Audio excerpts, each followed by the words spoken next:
Hello ನಮಸ್ತೆ, ಹೇಗಿದ್ದೀರಾ ಎಲ್ಲರೂ? ನಾವಿವತ್ತು ಪಾಲಕ್ ಪನ್ನೀರನ್ನ ಹೇಗೆ ಮಾಡೋದು ಅಂತ ನೋಡೋಣ. ಇದು ನಂದು ಓನ್ ರೆಸಿಪಿ.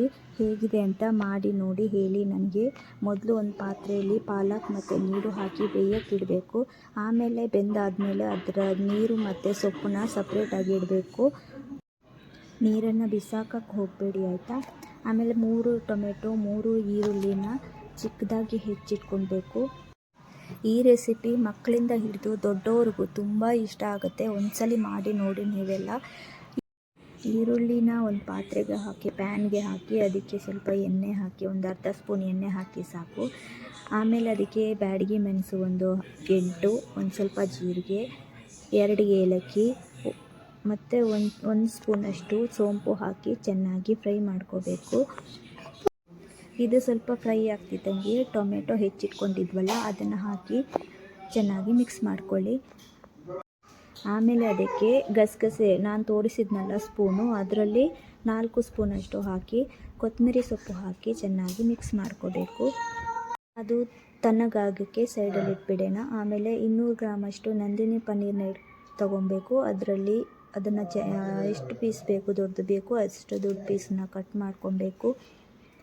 ಅದನ್ನು ಒಂದು ಪ್ಯಾನಲ್ಲಿ ತುಪ್ಪ ಹಾಕಿ ಆ ಪ್ಯಾನ್ ಒಳಗಡೆ ಪನ್ನೀರನ್ನ ಹಾಕಿ ಫ್ರೈ ಮಾಡ್ಕೊಬೇಕು. ಪನ್ನೀರು ಬ್ರೌನ್ ಕಲರ್ಗೆ ಬರಬೇಕು, ಅಲ್ಲಿವರೆಗೂ ಫ್ರೈ ಮಾಡ್ಕೊಳ್ಳೋಣ. ನೋಡಿ ನಾನು ತೋರಿಸ್ತೀನಿ, ಇಷ್ಟು ಬ್ರೌನ್ ಆದರೆ ಸಾಕು, ಇಲ್ಲಿ ಆಫ್ ಮಾಡಿಬಿಡಿ.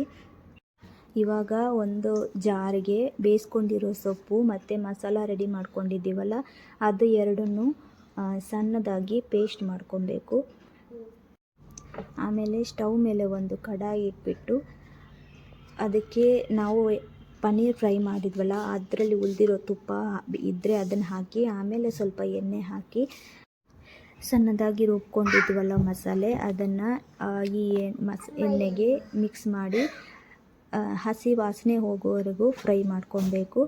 ಅದಕ್ಕೆ ನಾವು ಫ್ರೈ ಮಾಡ್ಕೊಂಡಿರೋ ಪನ್ನೀರನ್ನ ಹಾಕಿ ಪಾಲಕ್ದು ನೀರು ಎತ್ತಿಟ್ಬಿಟ್ಟಿದ್ವಲ್ಲ ಅದನ್ನು ಮತ್ತೆ ಮಿಕ್ಸಿ ಜಾರ್ ತೊಳೆದು ನೀರು ಬಿಸಾಕಿರಲಿಲ್ಲ ನಾನು, ಆ ನೀರನ್ನು ಈ ಗ್ರೇವಿಗೆ ಎಷ್ಟು ನಿಮಗೆ ದಪ್ಪ ಬೇಕು ಅಷ್ಟು ದಪ್ಪಕ್ಕೆ ನೀರು ಹಾಕ್ಕೊಬೇಕು. ಆಮೇಲೆ ಅದಕ್ಕೆ ರುಚಿಗೆ ತಕ್ಕಷ್ಟು ಉಪ್ಪು ಹಾಕಿ ಸ್ವಲ್ಪ ಹೊತ್ತು ಮುಚ್ಚಿಟ್ರೆ ಪಾಲಕ್ ಪನ್ನೀರ್ ಗ್ರೇವಿ ರೆಡಿ ಆಗುತ್ತೆ.